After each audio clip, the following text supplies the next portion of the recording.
Lagot ka ngayon, Franz Castro, namutla harapang nasupalpal ni VP Sara Duterte. 2 years daming ginawa. Ayan ha. Siyempre itong balitang ating matutunghayan ngayon ay nagbula kay Balitaan ng Bayan TV. At ilalagay ko sa description box ang link ng channel ni Balitaan ng Bayan TV para maging updated po kayo sa mga balita na kanyang inihahatid sa atin. At siyempre ito ang kanyang lingkod na si BT na magbibigay ng reaksyon at komento dito sa video ang ating matutunghayan ngayon. At huwag na natin pagtagalin at sabay-sabay na nating panoorin ang laman ng video na hatid sa atin ni Balitaan ng Bayan TV at bibigyan natin ng reaksyon ang balitang ito.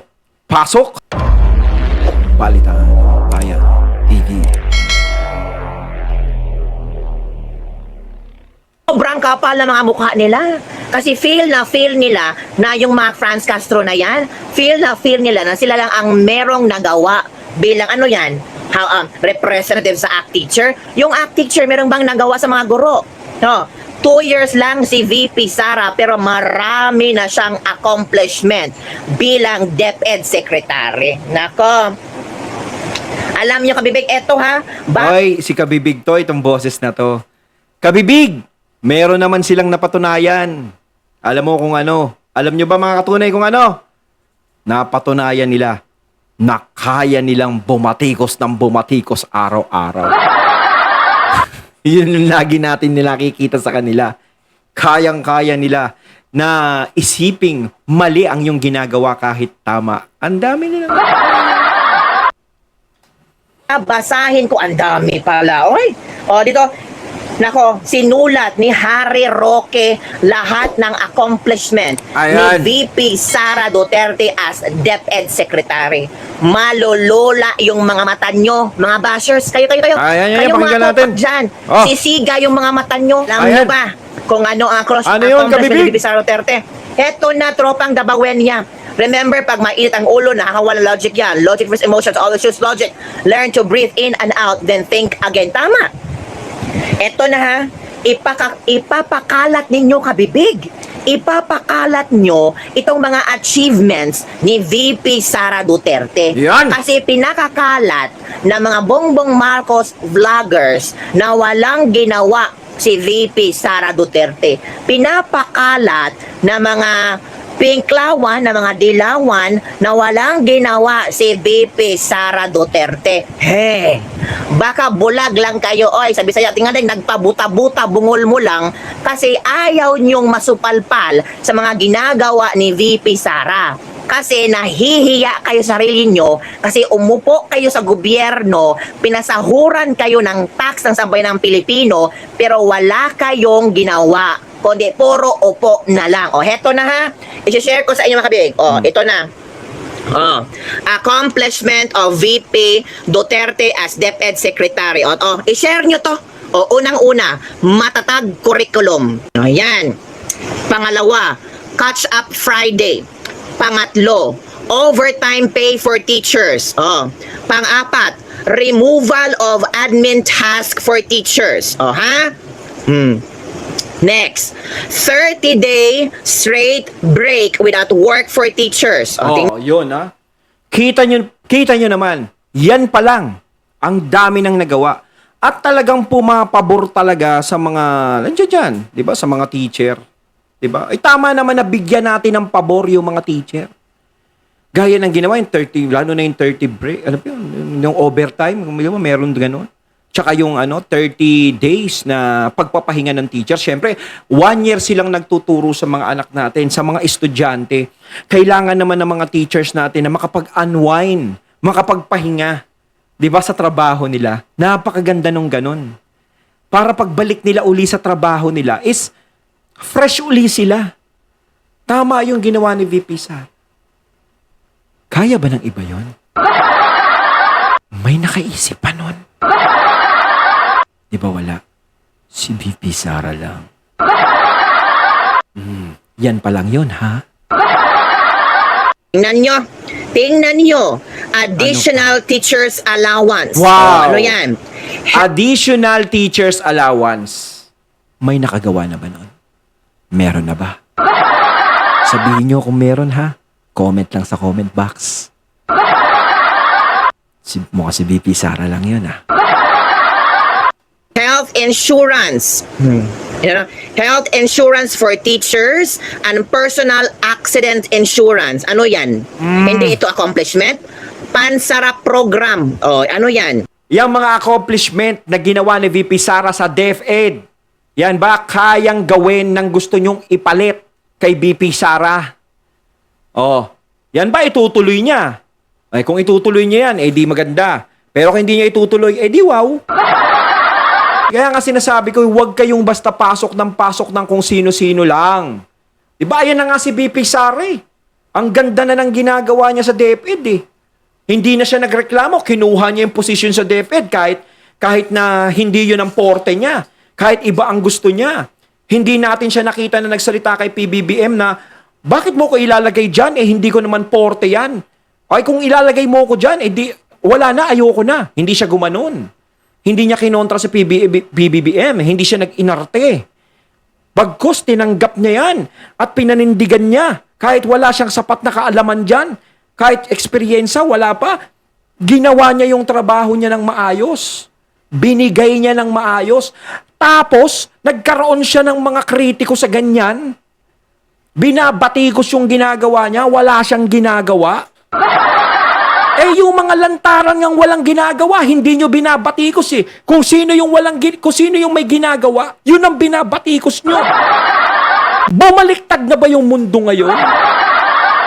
Alug-alugin kaya natin, sama-sama tayo mga Pilipino, nung umakyat tayo sa kalawakan, pag nakita natin yung Earth, ibaliktad nga natin, baka tumino tayo. Kasi kung sino yung mga taong may ginagawa, at nagseserbisyo sa bansa natin ng maayos, yun ang lumalabas na may kasalanan, yun ang lumalabas na masama.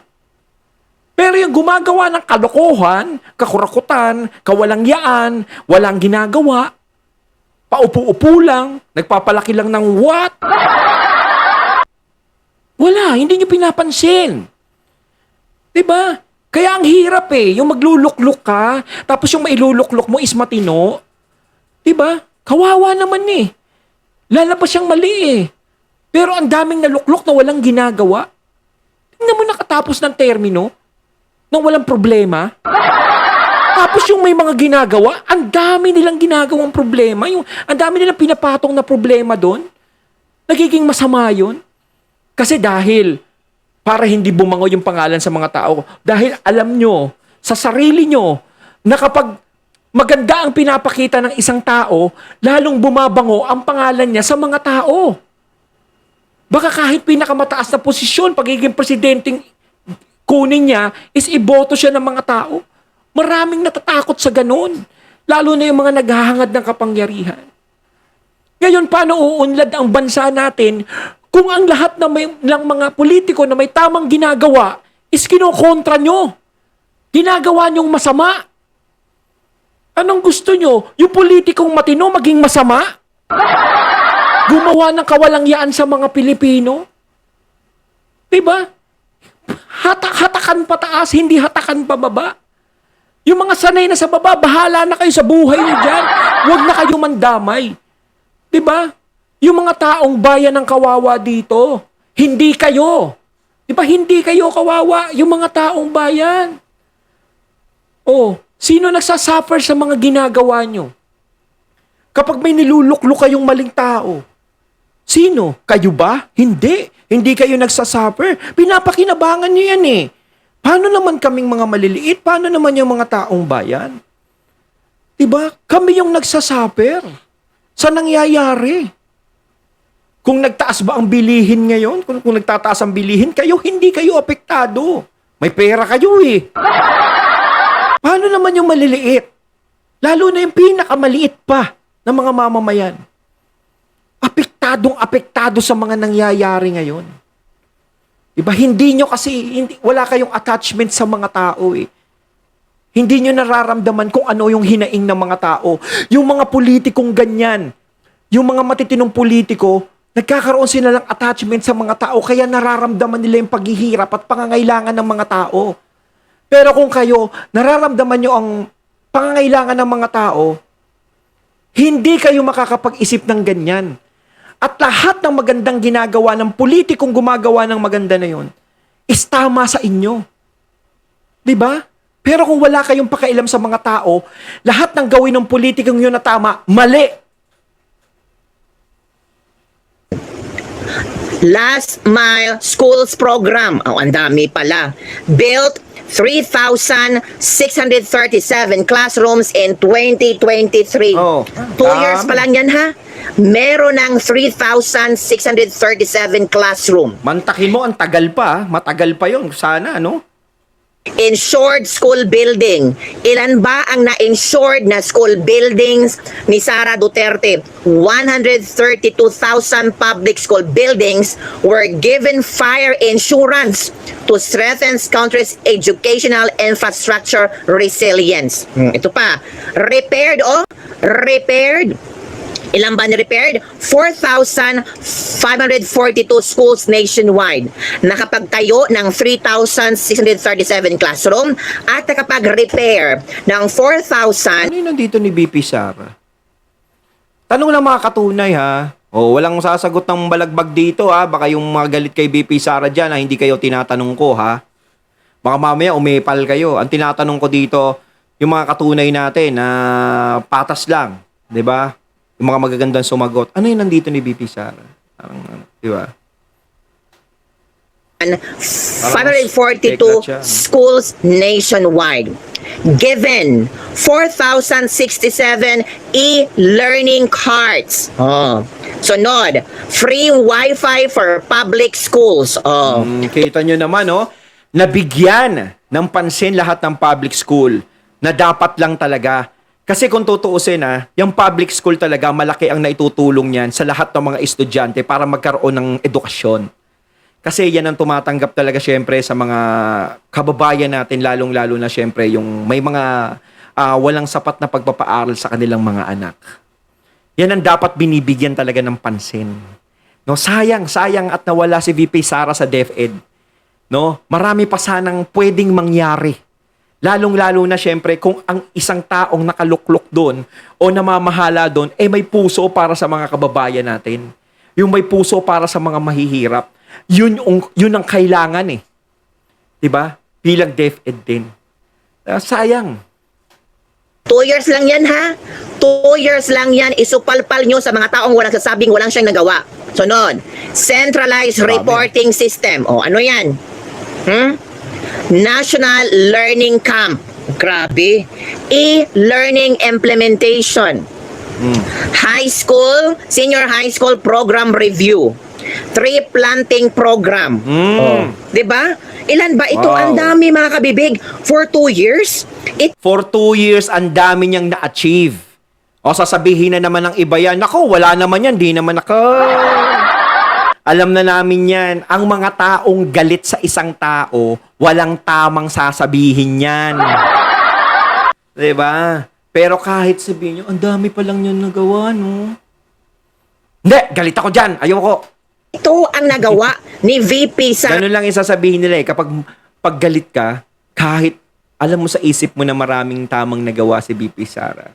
Dahil sa galit ka, ayaw mo sa kanya. O dahil hindi ka nagalit dahil sa ayaw mo lang sa kanya at nakikisakay ka lang doon sa mga taong may ayaw sa kanya, is mali lahat ng ginawa niya. Di ba? Duterte, ilan? Matatag, 1, 2, 3, 4, 5, 6, 7, 8, 9, 10, 11, 12, 13, 14, 15, 16, 17, 18, 19. 19 programs. 19 programs ang naipasa at nagawa ng ating Vice Presidente. O, di ba? Tinutukan niya yung DepEd maigi. Ginawa niya ang trabaho niya dyan. Di ba? Asa na yung sinasabi niyong wala siyang ginawa dyan sa DepEd? 19 accomplishments of VP May nalalaman pa kayong resign? O, ayan Kasi ang dami niyang ginagawang tama Kapag hindi nag-resign yan at nagpatuloy pa yan, yung gawin niyang mga ganyan, babango ng babango pangalan yan. Kawawa tayo dyan. Malamang yun na iniisip niyo Alam niyo, naku, dilagay natin to sa DepEd. Ang akala kasi natin dito, pag dilagay natin, ano siya, parang baka hindi siya ganahan dyan kasi wala siyang alam dyan, maguluhan siya dyan, mahirapan siya dyan. Nakita niyo, kaya niyang dalin kahit wala siyang experience dyan. pilit niya pa rin natututunan. 'Di ba? Ginagawa niya ng maayos yung trabaho niya. Oh, doon na kayo na alarma. Nilagay na natin sa DepEd, pero nagagawa pa rin yung nagagawa pa rin ng tama yung trabaho. Aba, hindi pa pwede yan. Dagdag points yan. Oy, BP resign, BP resign. Parang ganon, di ba? Ganon agad. Kasi alam niyong maganda yung nagagawa niya nadala niya Hindi umano yung iniisip niyo, hindi umano sa kanya, hindi tumalab Oh. Duterte as DepEd Secretary. So anong masasabi nyo dyan? Umupo lang si Sara sa kanyang opisina at walang nagawa? Mahiya naman kayo, oy. Ang nagsasabi ba na walang ginawa si Sara, no? Nahiya. Na-insecure. Bakit? Si Sara, highest trust rating. Satisfaction rating siya ang pinakabataas. Tapos ngayon, ang DepEd, number 1 to. Performing agency, ang DepEd. Oh, bakit? Kaya yan ang nag-alarma sa kanila kasi kahit DepEd ngayon umugong, nagkaroon ng tunog. 'Di ba pag ikaw may DepEd dati, hindi na masyadong yung mga namamahala diyan, yung mga tao diyan. Hindi masyadong matunog yan. Pero simula ng inanuhan ni BP Sara is naging matunog. Lalo na't gumagawa siya ng mga magagandang bagay diyan. Yun ang ayaw nila mangyari kasi mga Duterte kay Sara, na ma-recognize pa rin siya ng mga tao, maalala siya. Kaya siya nilagay sa DepEd, ang akala nila, yun ang magiging libingan niya. Mababaon na siya doon. Yung talagang wala na yan, hindi na makakapalagyan dyan sa DepEd. Malilimutan na ng mga tao yan. Magulo dyan kumbaga mahirap yan hindi nila alam na makakasurvive si BP Sara dyan. Naging performance. Mataas ang performance ng DepEd. Ang daming nagawa ng vice presidente natin. Tayo, maging tanga? Ha? Huwag tayong maging tanga, oy. Dapat malaman nyo, i-share nyo ang videong ito, isampal nyo sa mga taong nagsasabing, buti na lang nag-resign si Sara kasi wala Ako hindi ko lang shinare, nire-reactionan ko pa kabibig. siyang ginawa sa DepEd. Isampal nyo to. Alam nyo kabibig, yung mga kaibigan kong teacher, na nagalit sa sinabi ni Castro na walang ginawa si Sara. Sabi pa ng aking kaibigan, yan si Castro na yan, siya ang walang ginawa para sa ACT Teacher party list nila. Hindi nga namin siya nararamdaman. Wala talagang gagawin yan Duterte lang iniintindi niyan Kung paano tatanggalin ng Duterte sa paningin niya Kung paano mapapakulong yung mga Duterte. May nadinig ba kayo dyan na para sa mga estudyante at sa mga teacher? Wala, di ba? Ko naman, tayo naman niloloko. Para tayo naglolokohan Di ba? Puro Duterte. Yun ang naririnig mo sa kanya wala kang karapatan na magsalita ng gano'n na walang nagawa yung mga Duterte. Si BP Sara sa DepEd, ayan ebidensya, ang linaw, malinaw pa sa sinag ng araw. Buti pa si Sara. Sabi ng iba, alam mo kabibig, ang pinakamagandang na nagawa ni Sara, yung i-lessen yung admin task for teachers. Kumunti na lang yung mga admin task for teachers. Tapos, yung 30 days straight break without work for teachers. Naku bayad ang mga guro. Pero, break talaga at hindi ka punta ng eskwelahan. Pahinga talaga. Ito Tama ang mga yun. sinasabi ng ating kapwa guro sa mga accomplishment ni VP Sara. Sabi dito na isang netizen. Ito, she is only person who work in government faithfully. Mabuhay si VP Sara. Ako ay isang guro at ngayon ko lang naramdaman na merong isang DepEd secretary na may malasakit sa mga kabataan. Accomplishment, grabe talaga VP Sara. Kasi ang kabataan ang pag-asa ng bayan. Kaya dapat yan talaga ay tutukan. Lalong-lalo na yung edukasyon nila. Ito pa. She has done great things for us in 2 years. Nako, paano na lang kung uupo siyang presidente? Nako. Pero, palakpakan natin si VP Sara sa lahat ng mga nagawa niya. Hindi pa presidente yan, partida Hindi pa presidente. Baka mamaya may humirit na naman ako pag naging presidente yan, China na tayo. Si Mariosep, ako sawang-sawa na ako sa mga salita niyong ganyan Salita kayo ng salita sa mga Duterte, nandiyan yan, pro-China. Eh kayo nga, bili kayo ng bili ng produkto ng China, eh di pro-China na rin kayo. Kung kayo, galit kayo sa China, no? Huwag kayong bibili ng produkto ng China. Kasi once na meron kayong gamit ng China dyan, pro-China kayo. Sinusuportahan nyo eh. Diba? Ito pa. Dito sa Pag-asa Elementary School sa Bagong Silang, Caloocan City, ramdam na mga teachers yung mga compensations, including beautification ng school surroundings and safety ng mga bata. Kaya salute ako sa'yo, VP Sara Duterte. O, tingnan niyo. From tropang Dabuwen niya, kaya ako never nag-consider applying for DepEd kahit na very qualified ako kasi nalumos daw sila sa paperwork. Karon lang sila nakaginhawa, ultimo Briones, hindi yan ginawa. Oo nga, Oo. kahit na, pasensya na kung ating i-compare Walang yung gumawa kay niyan. Briones, ngayon lang talaga naramdaman ng mga guro na parang na-relax sila. Oo. Kasi, iniisip ni VP Sara ang kapakanan hindi lang para sa Yes. kabataan, Tama. kundi pati sa mga guro. Yun ang importante ron. Ito pa.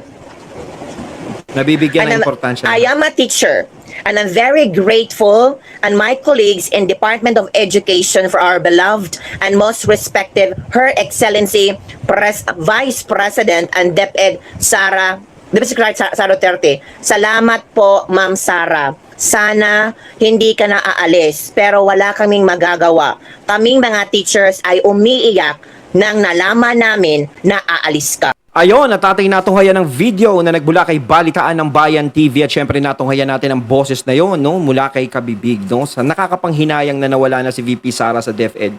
Pero wala tayong magagawa dahil yon ang desisyon niya. Kahit siguro ayaw niyang umalis diyan, wala. Kailangan, 'di ba? Para saan pa? Kung ang mga tao na laging nakapuna sa kanya ay mali ang ginagawa niya kahit tama. 'Di ba? Comment lang po kayo mga katunay sa inyong mga sasabihin. So once again, I'm BT and I'm out. Peace.